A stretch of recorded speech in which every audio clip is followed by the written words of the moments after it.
Terima kasih. Assalamualaikum warahmatullahi wabarakatuh. Salam sejahtera bagi kita semua. Om Swastiastu, Namo Buddhaya, salam kebajikan. Nah, saya sangat setuju dengan pernyataan penasehat dari Tumpas yang tadi mengatakan bahwa sepertinya supremacy of the law di Indonesia ini sudah mati. Sudah mati.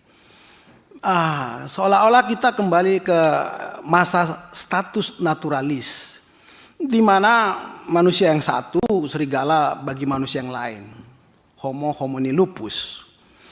Ketika kemudian alat-alat perlengkapan negara tidak dapat berbuat apa-apa dari aksi brutalitas dan vandalisme yang dilakukan oleh kelompok-kelompok premanisme.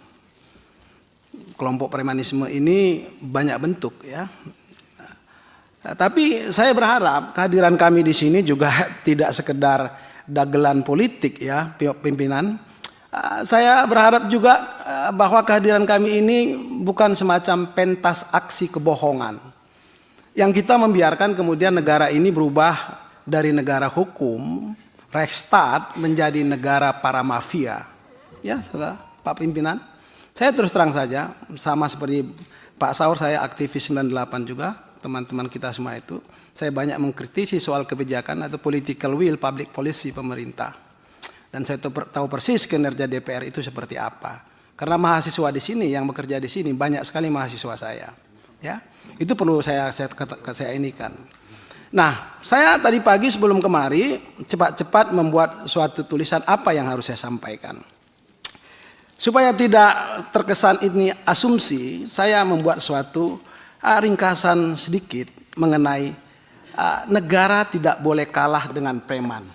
Dan ini yang kami ungkapkan kemarin pada waktu pertemuan di Mabes Polri.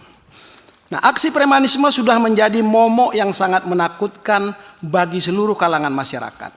Itu kita harus sepakat. Aksi premanisme tidak hanya sekedar merusak, memporak-porandakan tatanan kehidupan masyarakat yang ajak, aman dan damai. Tetapi juga telah mendistorsi semangat penegakan hukum dan upaya pemerintah menggairahkan semangat investor dalam rangka membangun perekonomian Indonesia yang saat ini sedang mengalami krisis. Harus kita akui, perekonomian kita sekarang sedang morat-marit, pengangguran sudah semakin membengkak, dan kita tidak boleh seolah-olah tidak tahu. Mungkin kita sedang duduk di kursi empuk, tapi jangan salah, kursi empuk itu dapat membuat kita menjadi masuk jurang yang sangat dalam. Ketika kita tidak mau peduli terhadap nasib rakyat. Berdasarkan observasi kami, maka hakikatnya premanisme sebagai suatu bentuk kejahatan banyak yang bermetamorfosa dengan berbagai karakteristik. Nah, kami banyak pengalaman karena sebelum kami membentuk Tumpas, kami juga sudah banyak membentuk organisasi-organisasi lain seperti TPKB macam-macam. Ya, bentuk-bentuk premanisme itu ada yang disebut dengan preman berdasi. Ya, nggak tahu apakah di DPR ini ada juga preman berdasi. Ya, preman berseragam. Saya juga tidak tahu apakah ada preman berseragam di sini atau preman berjubah.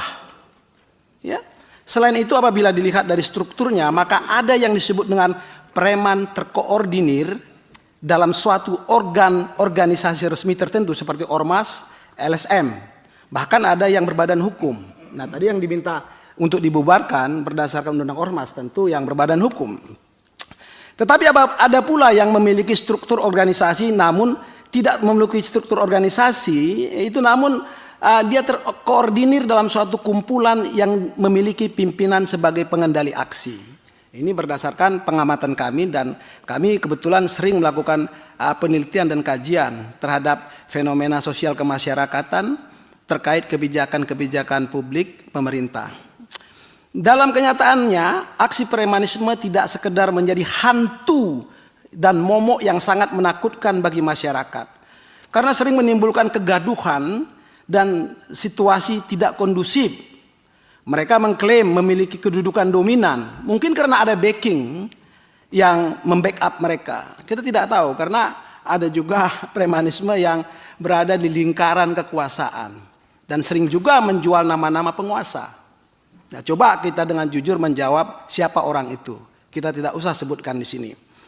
Tindakan premanisme sangat meresahkan kalangan pengusaha dan investor. Bahkan lebih dari itu, keberadaan premanisme dengan berbagai model dan karakteristik seperti yang kami sebutkan tadi sangat membahayakan eksistensi Negara Kesatuan Republik Indonesia dalam membangun persatuan dan kesatuan bangsa. Oleh karena aksi premanisme tersebut berpotensi dapat menjadi pemantik disintegrasi bangsa.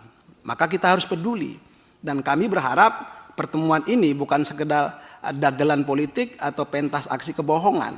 Mudah-mudahan ini harus dibicarakan secara eksplisit, secara serius dan mendalam. Ya. Hal yang kami sampaikan oleh karena berdasarkan pemantauan kami, banyak juga aksi-aksi premanisme yang mengamputasi hak-hak asasi warga negara untuk menyampaikan pendapat dalam bentuk aksi demo. Itu satu. Nah, negara atau pengusaha atau kelompok tertentu sering juga menggunakan jasa-jasa premanisme untuk memberangus ini. Nah, kita harus jujur. Bahkan lebih dari itu, pemerintah pun suka menggunakan jasa-jasa premanisme ketika ada kelompok-kelompok yang mengkritik kebijakan-kebijakan pemerintah. Lebih tragis lagi, ada kelompok-kelompok tertentu yang seperti saya katakan tadi melakukan tindakan-tindakan aksi premanisme, kemudian menghalangi orang-orang, pihak-pihak tertentu untuk menjalankan ibadah menurut agama dan kepercayaannya. Ya Bang Saur ya, ini salah satu bentuk premanisme. Ketika ada hak orang untuk menjalankan ibadah kemudian diganggu, dianiaya. Maka saya katakan tadi, bentuk model premanisme itu bukan hanya ormas. Dia bisa berbentuk preman berseragam. Mungkin di kalangan-kalangan penegak hukum juga banyak preman-premanisme yang memalak begitu ya. Nah, perkara tidak akan dinaikkan kalau tidak ada sejumlah setoran, nah, macam-macam ya. Nah, maka perlu dibuat suatu regulasi yang jelas ya. Apalagi ini menyangkut masalah freedom of religion. Jadi orang bagaimana kemudian menjalankan ibadah kalau diganggu? Padahal konstitusi kita dengan tegas mengatakan bahwa negara menjamin warga negara untuk menjalankan ibadahnya menurut agama dan kepercayaannya masing-masing. Negara Indonesia adalah negara hukum atau Rechtsstaat yang berbasis pada rule of law, di mana Undang-Undang Dasar 1945 itu sebagai grundnorm harus dijadikan landasan legalitas setiap sikap tindak anak bangsa, termasuk juga anggota dewan yang terhormat. Sayangnya, ya kami juga tidak tahu apakah kehadiran kami cukup penting atau tidak. Ternyata kan Ketua Komisi 3 ya Pak Sor ya, tidak hadir untuk hari ini kan. Nah, mudah-mudahan ini sangat penting dan bisa disampaikan nanti. Nah, saya tidak mau berpanjang-panjang bahwa supremacy of the law harus berdaulat di NKRI. Kita harus sepakat itu. Supremacy of the law harus berdaulat di NKRI. Jangan kita biarkan justru kejahatan yang berdaulat. Saya banyak membaca buku soal kejahatan berdaulat, kedaulatan kejahatan itu, atau teori-teori itu banyak sekali. Nah, oleh karena itu kami para advokat yang tergabung dalam Tumpas, ya itu sebenarnya meminta karena dewan tidak mungkin membekukan itu ormas-ormas premanisme, tidak mungkin. Tapi yang bisa dilakukan adalah meminta dengan tegas kepada pemerintah sebagai eksekutif gitu ya. Kami mendesak supaya Dewan Perwakilan Rakyat sebagai representasi dari kedaulatan rakyat itu mendesak pemerintah menindak tegas seluruh aksi premanisme yang memiliki label atau latar belakang apapun tanpa terkecuali. Itu permintaan kami. Kemudian segera membubarkan ormas-ormas atau LSM yang melakukan aktivitas premanisme seperti yang disampaikan oleh rekan saya tadi. Ya, selanjutnya memecat kalau perlu aparatur negara atau pejabat publik yang berafiliasi dengan dan atau membackingi ormas-ormas dalam bentuk apapun juga. Nah, ini banyak sekali memang aparatur-aparatur negara ya baik di tingkat penegakan hukum itu yang menjadi backing atau membackup ormas-ormas tertentu, karena seperti yang saya katakan tadi, ormas ini adalah seperti peluru kendali yang setiap saat dapat digunakan untuk memberangus pihak-pihak tertentu. Kemudian kami berharap bahwa Dewan Perwakilan Rakyat itu mengambil tindakan tegas terhadap aparatur negara yang bersimbiosis dengan pola-pola nepotisme dengan kelompok premanisme, Pak.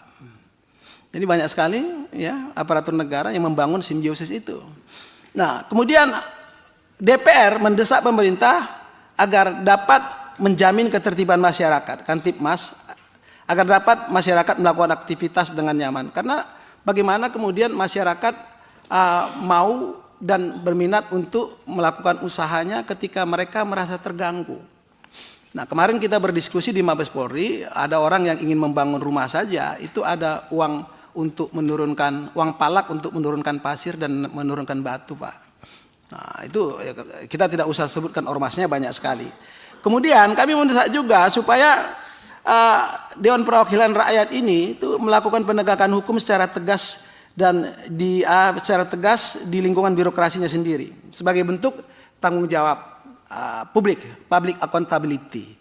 Nah, karena saudara-saudara yang perlu kita ketahui di sini, saya berapa kali memasukkan surat kemari untuk meminta RDP, tapi tidak tidak diberikan tanggapan.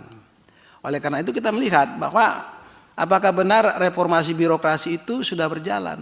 Apakah benar Dewan Perwakilan Rakyat ini benar-benar representasi dari rakyat yang menyerahkan kedaulatannya untuk boleh duduk di lembaga ini? Nah, kita jangan sampai nanti terjadi peristiwa-peristiwa yang kita tidak inginkan terjadi kembali, karena ketika rakyat frustasi, maka jalan pintas untuk mengobati rasa frustasi itu adalah aksi demo yang luar biasa besarnya. Karena saya tahu persis, saya berangkat dan lahir dari reformasi. Saya tahu persis semua itu. Nah, kondisi sekarang di masyarakat kita harus pahami. Kita tidak boleh duduk enak-enak di sini lantas tidak pernah mau peduli apa yang terjadi di luar sana. Apa yang dialami oleh masyarakat ketika mereka kehilangan pekerjaan? Apa yang dialami oleh pengusaha-pengusaha ketika mereka tidak lagi mampu berusaha? Apa yang dirasakan oleh masyarakat ketika mereka diteror oleh aksi-aksi premanisme? Ini menjadi persoalan kita bersama ketika kita mengatakan bahwa kita sepakat bahwa para pendiri bangsa kita ini sudah menentukan tanggung jawab kita, tanggung jawab negara, tanggung jawab anggota-anggota dewan, bahwa negara harus menjamin, ya, memastikan ada jaminan bahwa negara itu memberikan perlindungan terhadap warga negara. Itu dijamin dalam alinea keempat pembukaan Undang Dasar 1945. Demikian dari saya serahkan kepada pimpinan kami.